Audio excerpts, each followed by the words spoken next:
34 jours de conflit avec le Hezbollah au Liban ont aussi bien ébranlé les forces de Tsahal que la conscience collective israélienne. Une nouvelle fois, la milice chiite a prouvé qu'elle continue à être la bête noire d'Israël. Pour mieux comprendre ce que représente le Hezbollah, InfoLive.tv vous propose ce document exceptionnel qui retrace l'évolution de cette organisation depuis plus de 20 ans.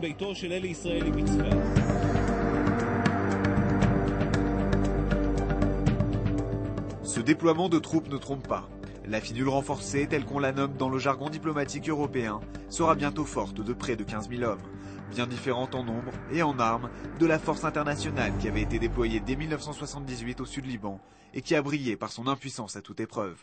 Pendant plus de 25 ans, cette force de l'ONU a été spectatrice du destin tragique d'un Liban ravagé par la guerre, comme en témoigne ce casque bleu français. Mais le problème de l'ONU, c'est une boîte à crabes qui coûte très cher.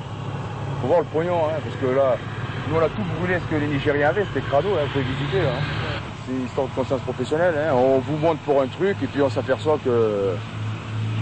Bon, on est bien certain qu'on n'est pas disposé à lutter contre 500-600 blindés, quoi. Hein, qui rompent le pacte de l'ONU. Hein. Un petit conseil, ça sert à rien de... Qu'est-ce qu'on fait là, mais là, on va se protéger contre les golos du coin là, qui risquent de dire les Français ils ont laissé passer les Israéliens.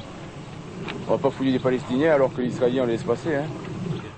La finule spectatrice également de la montée en puissance d'une organisation radicale, l'une des premières de l'islam intégriste, dans la foulée de la révolution iranienne de Khomeini.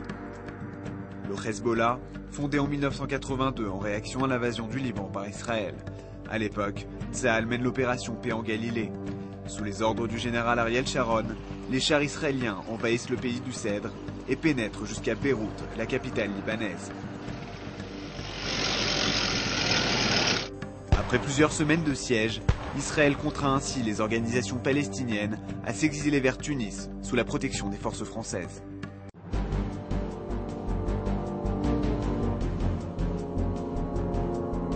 Forte de plusieurs milliers d'hommes et d'obédients chiites, le Hezbollah est considéré comme une émanation directe de l'Iran, qui n'a jamais caché son intention d'étendre son influence et son modèle de révolution islamique jusqu'au Liban. Très vite, le Hezbollah et ses leaders spirituels acquièrent une certaine popularité auprès de la population civile libanaise, notamment dans le sud du pays. Sa lutte contre Israël étant considérée à l'époque comme un élément fédérateur d'une société libanaise divisée ethniquement et politiquement. Dans les années 80 et en pleine guerre civile, le Hezbollah n'a pas que l'armée israélienne présente au Liban comme objectif. L'organisation perpètre ainsi en 1983 2 attentats suicides contre les troupes françaises et américaines, membres de la force d'interposition déployée au Liban. 248 Américains et 58 parachutistes français trouvent la mort dans l'attaque de leur QG, le tristement célèbre Drakkar. Dans la même période, plusieurs ressortissants étrangers sont enlevés et parfois assassinés par le Hezbollah. En 1988, le Hezbollah affronte violemment son frère ennemi de toujours, le groupe Amal, lui aussi d'obédience chiite. Les deux organisations se battent pour le contrôle de Beyrouth. Bilan, 600 morts en 2 semaines. C'est alors qu'intervient l'armée syrienne qui pénètre au Liban pour établir l'ordre. L'année suivante, les accords de Taïf sont signés. Ils mettent fin à la guerre civile et à l'agissement des milices, à l'exception du Hezbollah. Autre événement marquant des années 80, la capture du navigateur israélien Ron Arad, dont l'avion est abattu au-dessus du Liban en 1986. Son enlèvement suscite une forte mobilisation de la presse et de l'opinion publique en Israël.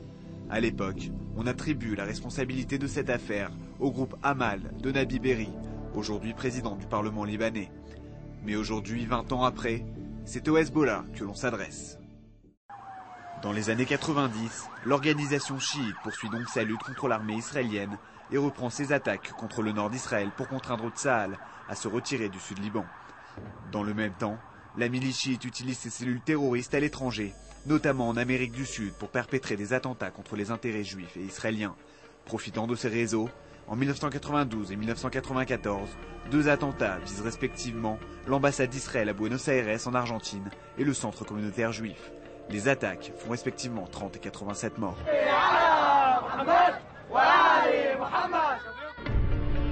Au Liban, le Hezbollah a désormais les mains libres pour développer et achever son emprise sur le pays.